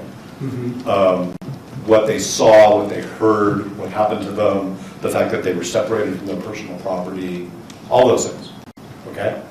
What I'm hearing you say is you never really discussed that with Prosecutor A and his family.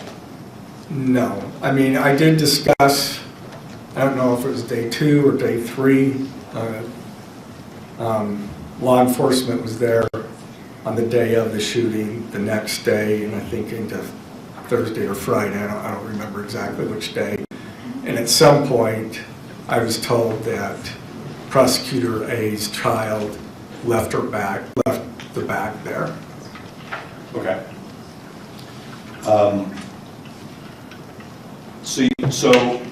But if you never really talked about it with Prosecutor A, about the impact on his child and the family? I didn't say that. Not on the day of, or, I mean, in the intervening time, he reported a couple of times that he talked to his child and said that she was doing fine. She reported to him that she was not having any issue. Truth Hammer says, "Hello, friends. Just came from Foxu's stream." Well, welcome, my friend. By Foxu, I assume you mean Kirshi? Kirshe? Kurishi? I assume that's who you mean by Foxu? Why are you not on Rumble? It says, same. Well, thank you. I don't know how you guys went from an anime waifu girl VTuber to me, but I appreciate it, my friend. Welcome, my friend. Yeah, I don't know how you found your way here, but I appreciate it. Very cool, my friends. Very cool. Over on Kick. Found you from the Nux raid the other day. Oh, awesome. Awesome. Thank you to Nux. We love Nux over here. He's a pretty okay guy. Even though he's Jewish, he's pretty he's pretty okay. Yeah, we don't mind Nux. Nux is pretty cool. So right now we're watching the court trial for Tyler Robinson, the guy who allegedly shot and killed Charlie Kirk. And we're going over this. And we're nearly at the end. We're nearly at the end of the first day. They're about to retire and then they're not coming back. But Yeah, that's currently what we're doing right now. We're watching this.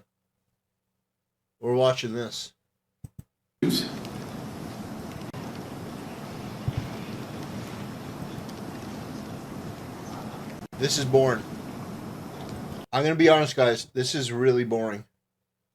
They're going over a bunch of minutia. I understand that's what you got to do in these cases. But yeah, they're going over a bunch of minutia. You know, oh, when did you know this? How did you know this? You know, it doesn't seem relevant to the case, but you know, the defense has their plan. There's A's child's experience raised a potential conflict of interest for your office? No, that's what I did for 23 years with prosecutors, is consult on that. And so I didn't feel a need to go to those folks. I mean, I know how to try to figure that out. So when one of your responsibilities in the Attorney General's office was to consult about ethical issues? Different matters. Different matters. It could be a variety of things. Okay. And I mean, if you're talking about ethical issues in particular, I don't know that the Criminal Appeals Division was the right folks to consult, but I'm not even sure of who from the Attorney General's office would. So. Okay, but you worked in the Attorney General's office for a couple decades, right? Yeah. What you're saying is that in your role as an appellate lawyer for the state, you would talk to prosecutors, I guess it's somewhat more informally, about ethical issues. Yeah, every once in a while, yeah. Sure. And so my question is whether you reached out to anybody in the Attorney General's office about this particular issue. No. Okay. Did you, and when I say you, I really mean you or anybody in your office on your behalf. Okay. Okay? Because you're the chief prosecutor, right? Yeah. So when I say you, Yes. I mean you and Okay. and people who work for you. What about the Utah State Bar? No. I mean, they give ethics guidance to attorneys on all kinds of issues, right? Yes. Okay. But no No. reach out. Other county attorneys in Utah, in other words, your colleagues who are elected chief prosecutors in their counties, did you discuss this with any of them? No.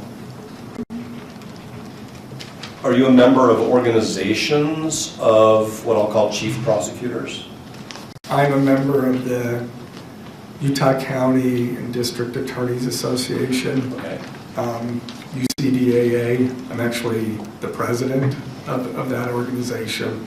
I'm a member of SWAP, which is the statewide association of public attorneys and prosecutors. I'm actually the president-elect of that organization. That's a lobbying organization. Okay. And do these associations have any mechanism for providing ethical guidance to their members? No. I mean, when we have questions, we may shoot out an email and ask about things. Did you do that in this? No. I consulted no one other than my team. Okay. I'm going to ask you 3 more categories just to be clear. Okay. Did you reach out to any law professors? I'm thinking, we got a comment in chat saying, dog whistle 8836. The defense has nothing, so padding it out for that hourly rate. You know what? I think you could be right. I think this is long-winded. It's pedantic. It's not really getting anywhere. It doesn't help his case at all. It doesn't do anything. I think you absolutely could be right. They're trying to milk this for as much money as possible. That's just my hypothesis. Because, this line of questioning, it's gone on for, an extraordinary amount of time. And then the questions leading up to it were just garbage. We want you to take the cameras out of the courtroom because we don't want anyone to film, Yeah, I don't... Man. Well, what I will say is I have a sneaking suspicion that these guys that these guys may be padding up their time. A little bit. They may be padding up their time a little bit for that. For the shekels, just a bit, guys. I don't know. It could be so. It could be so. I'm thinking more and more like that's the case. We've got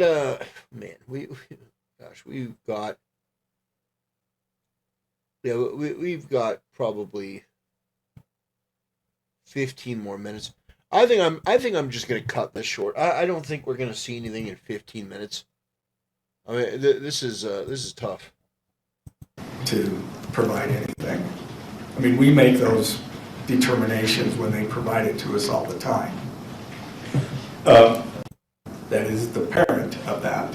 Okay, so Prosecutor A told you this is what happened with my kid. Right, I mean, I think that's pretty established. All right, Mr. Novak, this Yes, might sir. be a good time to take a brief break. Whatever works for you. And just, not meaning to pressure you, I'm just trying to anticipate how much more time for questions you have for Mr. Gregg, just for housekeeping. Yeah, literally, the judge is like, "All right, how long are you gonna try to filibuster?" Literally, the judge is like, "Okay, how long are you gonna filibuster this?" Yeah, good call, Judge. Well, anyway, I'm glad we jumped ahead. They go to break, and then they come back very, very, very briefly. Hour and a half, adding everything up. You know what, you're right, all right. All right, well, that makes sense. And to all parties, that's the consensus, the stipulation Yes. to state? All right, thank you. And Mr. Gray did tell us that he has a flight later this evening, and just for total transparency, Mr. Burt and I have a flight to California, which boards in 2 hours from Salt Lake. Your Honor, obviously, we're not asking that he not be allowed to communicate with the county attorney's office. If they just don't discuss his testimony, that'll be sufficient as officers of the court. I appreciate that guidance. I just want to make that clear. It is a little... All right, well, that's it. They wrap things up. Well, anyway, ladies and gentlemen, that's going to do it for this video of the trial of Tyler Robinson. It was long, boring, and unproductive, but we still cover it. We're going to document for posterity the entire case, bit by bit. Anyway, ladies and gentlemen, that'll do it. Thanks for watching. See you next time.